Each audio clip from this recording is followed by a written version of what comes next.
मैं मौसम परिवर्तन हुआ है, धुंध है, स्मॉग है और क्या-क्या सर्दियों में सावधानी मरीजों को रखनी चाहिए?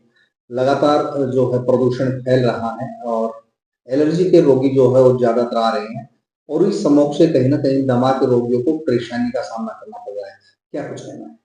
हाँ, एयर क्वालिटी इंडेक्स जो हमारा एनसीआर रीजन में बहुत ज़्यादा बढ़ गया है। इसका मुख्य मुख्य कारण वही हमारा प्रदूषण है। ये पराली जलाने से भी है, फैक्ट्रियों से भी है। तो ये सिर्फ सबसे पहली अपील तो हमारी आम लोगों से ही है कि हमें इस पर्यावरण को बचाने वाले हैं, ये हम सबके लिए ही है। ये स्वस्थ है तो हम सभी स्वस्थ हैं। तो सरकार द्वारा जो हिदायत है उनका पालन करें और पोल्यूशन कंट्रोल के लिए व्यक्तिगत कार्य पर लेवल पर अपना कार्य करें, वाहनों का कम प्रयोग करें। दूसरी बात है, इसको अगर एयर क्वालिटी इंडेक्स इतना ज्यादा बढ़ गया तो सीधा जो असर है इसका, एक तो हमारा जितनी भी रेस्पिरेटरी डिजीज है हमारे उन पे ज्यादा प्रभाव पड़ता है कि खांसी, जुकाम, बुखार, नजला होना और आंखों में जलन होना। बच्चे और बुजुर्ग इससे बहुत ज्यादा प्रभावित होते हैं क्योंकि जिसकी भी इम्यूनिटी कम होती है तो वही इन्फेक्शन का सबसे बड़ा शिकार होते हैं।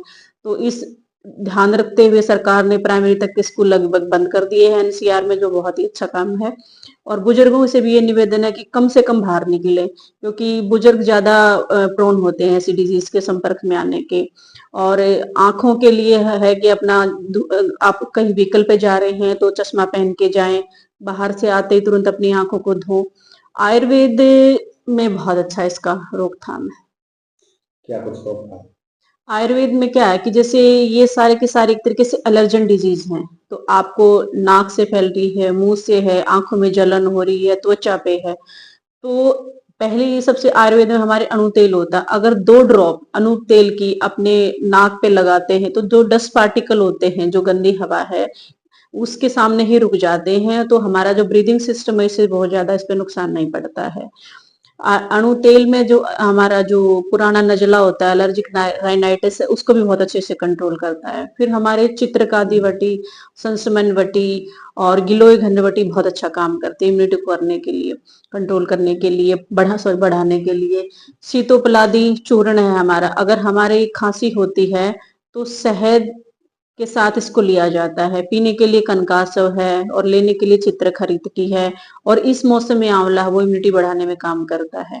तो इन चीजों का ध्यान रखें। सबसे मेन बात है आज के टाइम में, जैसे कच्ची हल्दी आई हुई मार्केट में, अगर छोटा सा टुकड़ा कच्ची हल्दी का दूध में उबालकर एक छोटी इलायची डालकर उसको ले लेते हैं तो जितने भी हमारा आज इन्फेक्शन हुआ है तो वो काफी उसको कंट्रोल करता है। छोटी छोटी बातों का ध्यान रखना चाहिए।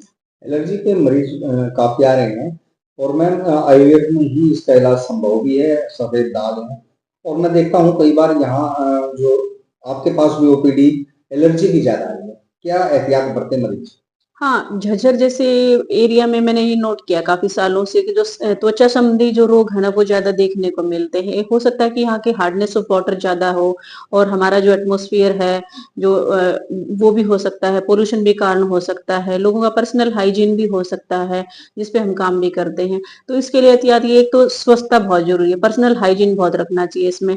अगर किसी को बीमारी हो जाती है तो कोशिश करें कि दूसरे के संपर्क में कपड़ों को अलग धोने से रखें, हाथ धो के खाना खाएं, इन बातों का ध्यान रखें। और क्रोनिक जितने पेशेंट हैं अगर कहीं नहीं ठीक होते, आयुर्वेद में बहुत अच्छे से उनका इलाज है। यहाँ पर जैसे हमारे सोरियासिस है, ल्यूकोडर्मा है और त्वचा संबंधी जितने भी विकार, उनका बहुत अच्छे से परमानेंट इलाज हो जाता है। Thank you ma'am.